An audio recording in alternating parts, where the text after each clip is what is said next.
Now,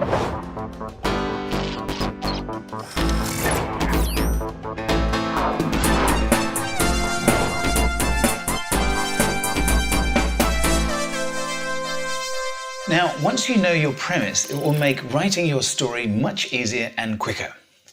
Using a premise as a starting point is about creating a concrete idea that will not allow you to drift and wallow in self-indulgence. A premise is like a rudder or a steering wheel. It's a roadmap for your fiction writing. Let me explain why in terms that are easier to understand. In the visual arts, that is, TV and movies, premise is everything. People will give you millions of dollars for a great premise for a show or a movie, but it must be specific and compelling. Now, think about the TV shows you love and then summarize them.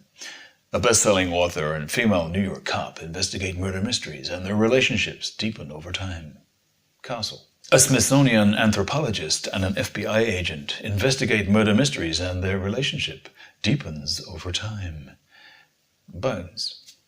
An ex-baseball player and a private eye investigate murder mysteries and their relationship deepens over time. Private eyes. Do you notice any kind of pattern here? But, as you can see, there doesn't have to be anything particularly original about a premise. Besides, original doesn't actually mean what you think it does.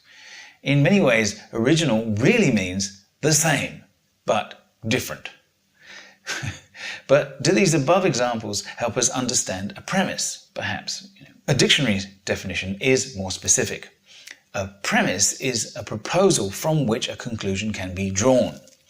Actually, a bit like a scientific theory, a mix of ingredients that will result in some kind of magical formula for a hit show or a best-selling book.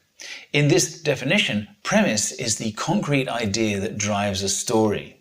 It's a story's reason to be, the inspiration and more. The end result becomes inevitable because of the way the proposal, the formula, plays out.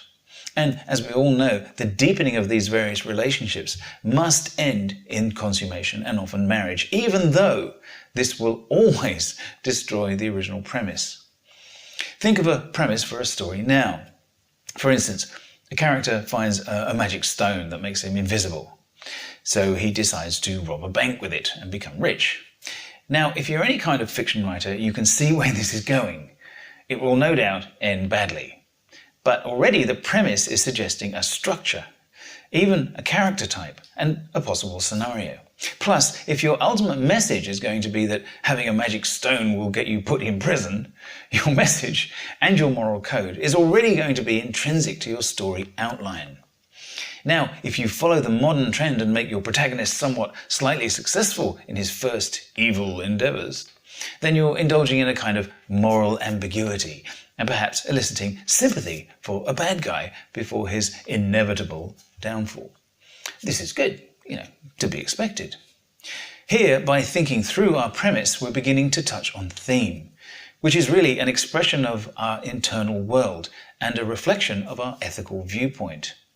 Now, if you were writing this magic stone story, where would you stand? Can the magic stone be good? Can the character be improved by having a relationship with the magic stone without your story seeming trite and predictable?